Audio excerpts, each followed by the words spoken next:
Hello students, in this video we are going to take a look at the problem solution essay example.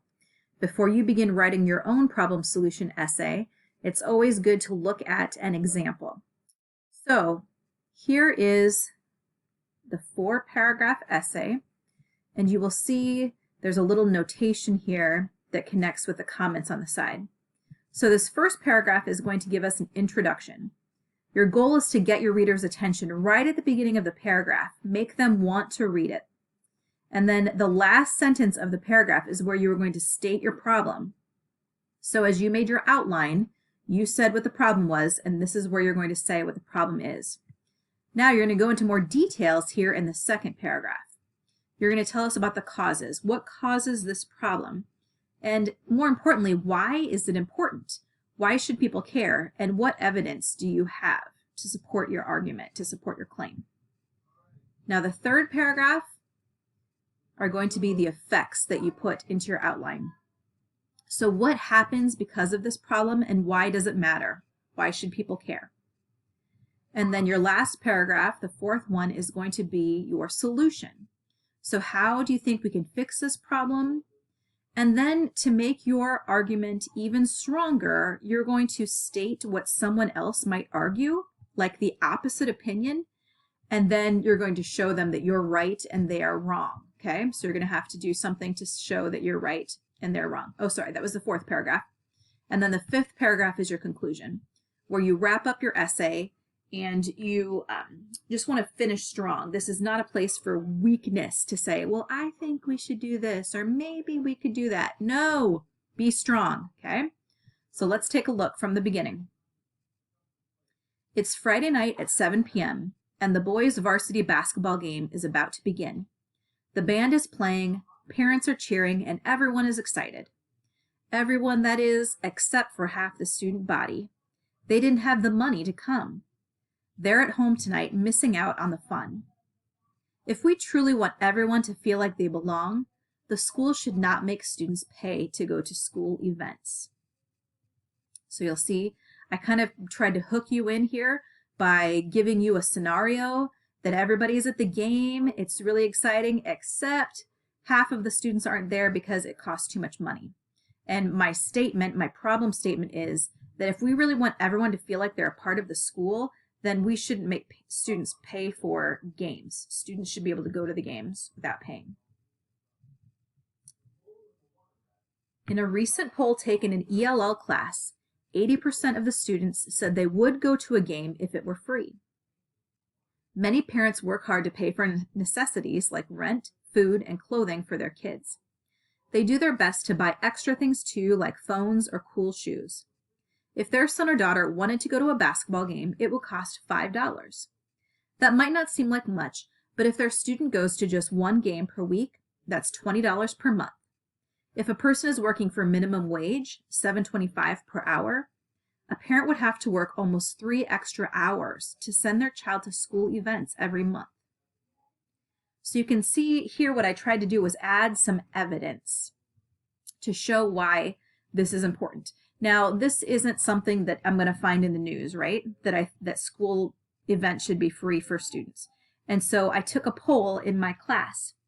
And you can do this too. You can do this with any technology that you have. You can just ask your classmates to reply to your question, like, do they think that this is right or wrong, or whatever your case may be. And then I tried to put in here some logic, right, about how much it costs and how it doesn't sound like much, but that's a parent working 3 extra hours just for kids to go to games. So I'm trying to support my argument of why this matters. Now my third paragraph here, the effects.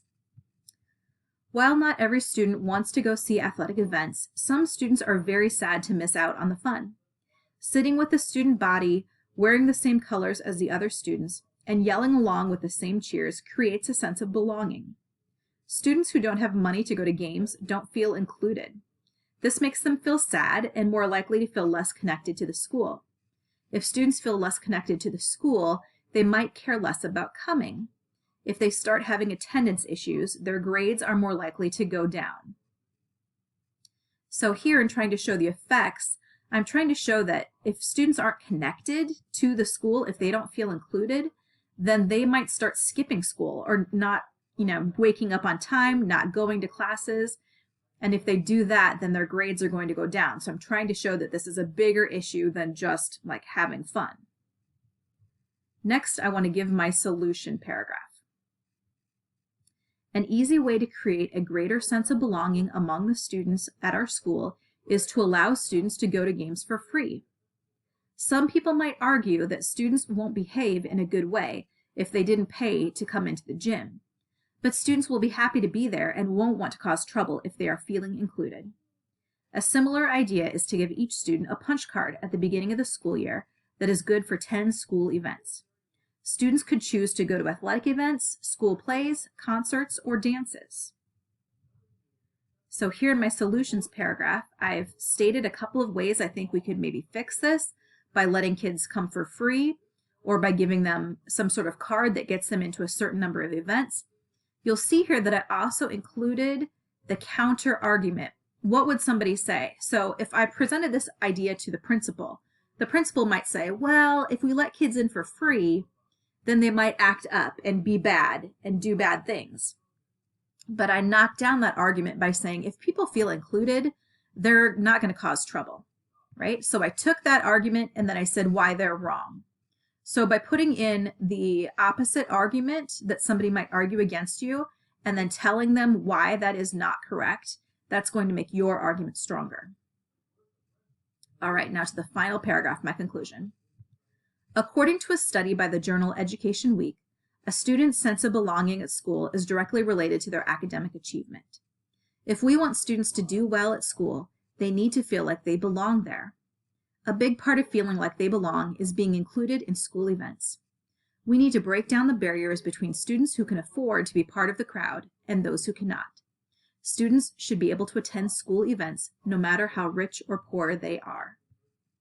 So in my conclusion, I have restated what I think is the problem, and I have also included a fact or a statistic or something that gives my argument more strength. Okay, so I found in the journal Education Week that a sense of belonging at school helps your academic achievement. You do better in school if you feel like you belong there. Okay, so by finding some fact, that's going to help your argument be stronger. And you'll notice that I never said, I think students should be able to go to school events for free, or maybe students would feel like they belong more if they went for free. Nope, don't ever say maybe or I think in your argument because that makes it sound weak. Okay, so be strong in your argument, and if you will model your essay like this by starting with an introductory paragraph and then a paragraph saying what caused the problem, what the effects of the problem are, your solution to the problem, how we can fix it, and then a conclusion. Okay, so do your best. We'll work on it in class a little bit, but try to bring something to class to show the teacher so we can see where you're going and give you some tips on what you need to work on next. Thanks.